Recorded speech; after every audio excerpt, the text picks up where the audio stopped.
Hello students, इस video में हम बात करने वाले हैं 28 दिसंबर को जो फर्स्ट शिफ्ट में जो भी क्वेश्चन पूछे गए थे सभी क्वेश्चन का हम बारीकी ढंग से विश्लेषण करने वाले हैं। तो यदि आप पूरा क्वेश्चन आप देखना चाहते हैं तो इस वीडियो को शुरू से अंत तक आप जरूर देखें। एक एक क्वेश्चन को हम पूरे डिस्कस करने वाले हैं। लगभग इसमें 30 क्वेश्चन आपको देखने को मिलेंगे जो 28 दिसंबर को फर्स्ट शिफ्ट में पूछा गया था।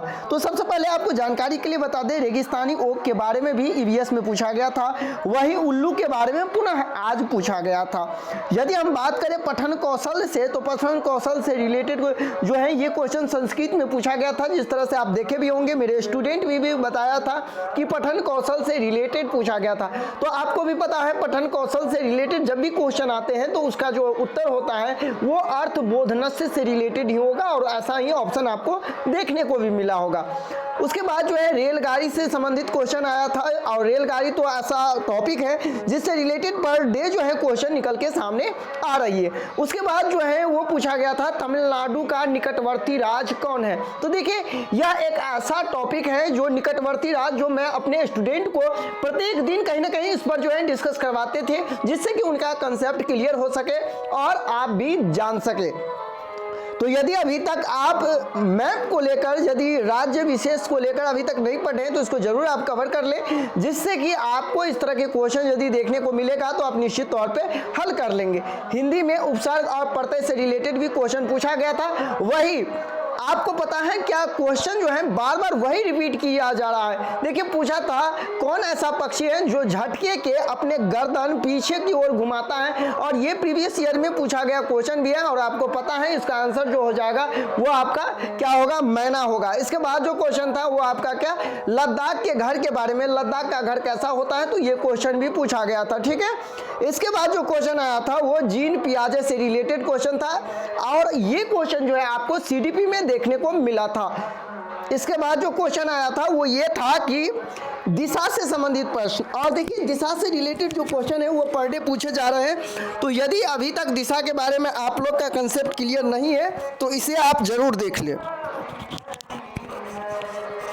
चलिए इसके बाद जो क्वेश्चन है वो हम आगे देख लेते हैं। आगे था आपका समीपस्थ विकास से संबंधित। समीपस्थ विकास का सिद्धांत आपको भी पता है, जेडपीटी का सिद्धांत किसने दिया है, वैगोत्स्की का जो है एक जो थ्योरी है उससे रिलेटेड क्वेश्चन जो है पर डे जो है आपको देखने को मिल जाएगा। इसके बाद जो क्वेश्चन पूछा गया था वो 2 से 6 वर्ष की कौन सी अवस्था है, यानी कि आप भी जानते हैं 2 से 6 वर्ष जो होता है वो कौन एज की है, किस अवस्था में आ जाएगा, तो ये आपको भी पता होना चाहिए, और ये शैशवावस्था की अवस्था है। ठीक है, इसके बाद पूछा गया था वन में से कौन कौन, यानी ONE में कौन सा कौन, अच्छा मतलब ये क्वेश्चन कुछ अलग है,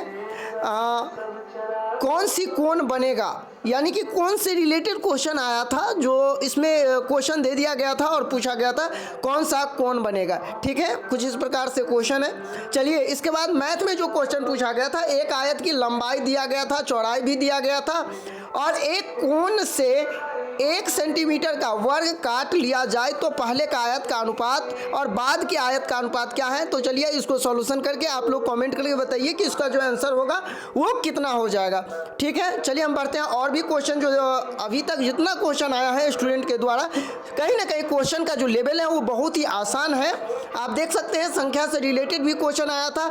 गणित की प्रकृति कौन नहीं है, तो देखिए गणित की जो प्रकृति है वो अमूर्त भी है, तार्किक भी है, गणना भी है। इसमें मूर्त आपका ऑप्शन नहीं होगा, क्योंकि गणित की जो प्रकृति है वो अमूर्त, तार्किक और गणना से रिलेटेड है इसकी प्रकृति। ठीक है, इसके बाद गद और पद से आधारित प्रश्न भी, तो ये तो कॉमन बात है कि गद और पद से रिलेटेड क्वेश्चन अक्सर पूछे जाते हैं। ठीक है, इसके बाद ये पूछा गया था 15 + 16 का योग किस ... पूरा, देखिए यानी कि इस तरह से क्वेश्चन आया होगा कि 15 + 16 का योग क्या होगा। तो इस तरह के प्रश्न जो है किस तरह के अंतर्गत आएंगे, तो आपको बता दें कि ये प्रश्न जो हो जाएगा वो आपका मुक्त अंतर के प्रश्न नहीं होगा, बल्कि बंद अंत वाले प्रश्न, ऐसे प्रश्न को कहा जाता है। वही यदि हम बात करें हिंदी में, तो भाषा अर्जन से रिलेटेड क्वेश्चन पूछा गया था, और हिंदी में यदि भाषा अर्जन से रिलेटेड क्वेश्चन नहीं पूछेगा तो और पूछेगा कहाँ से, ये तो कॉमन सी बात है।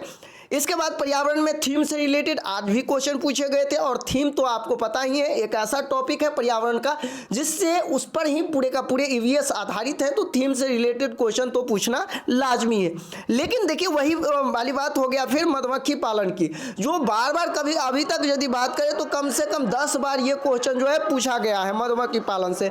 ठीक है, इसके बाद ब्रेल लिपि की हम बात करें तो ब्रेल लिपि से आज भी क्वेश्चन आया था, कल भी क्वेश्चन आया था, यानी कि अभी तक ये भी ऐसा कॉमन क्वेश्चन है जो पर डे पूछे जा रहे हैं। हाथी की हम बात करें तो जानवर में ये जो है हाथी हो गया, स्लॉथ हो गया, व्हेल हो गया, ये सब क्वेश्चन आपको पर डे देखने को मिलता है। इसके बाद छत्रमिति से भी क्वेश्चन आया था, कोहलबर्ग हो गया, चौमस्की हो गया, यानी घुमा फिरा करके सीटेड बार बार उसी क्वेश्चन को दे रहे हैं जो क्वेश्चन मूल रूप से कॉमन क्वेश्चन जो पर डे देखने को मिलता है।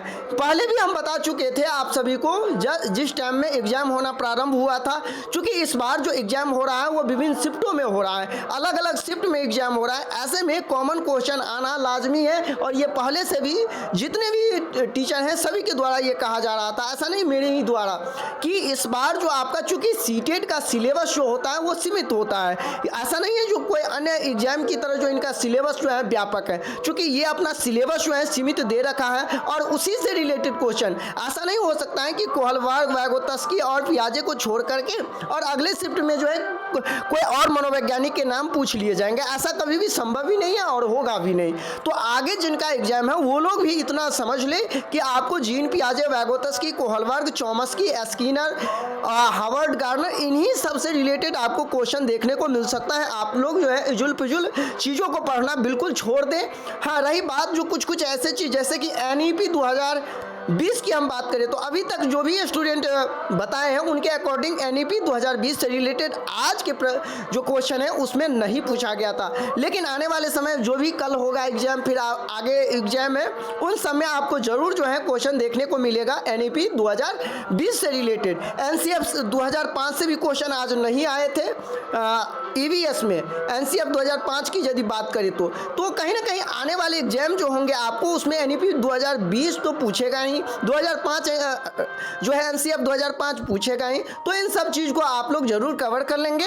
और इस इतने सारे क्वेश्चन के माध्यम से जो इस वीडियो में हम 26 क्वेश्चन के बारे में डिस्कस किए, क्वेश्चन आपको बताएं कि किससे रिलेटेड क्वेश्चन, इससे आप बहुत कुछ समझ गए होंगे, जान गए होंगे कि आखिरकार क्वेश्चन का लेवल जो है बिल्कुल चेंज नहीं हुआ है।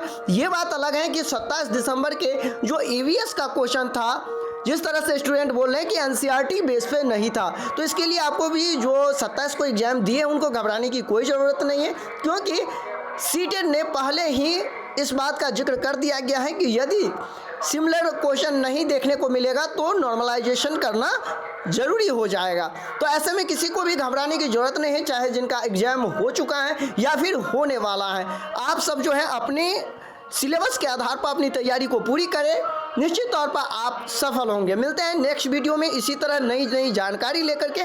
तो यदि आप चैनल पे नए हैं तो चैनल को सब्सक्राइब कर लें, जिससे कि आपको सीटेट से रिलेटेड कोई भी इंफॉर्मेशन आए तो सबसे पहले इस चैनल के माध्यम से मिल सके।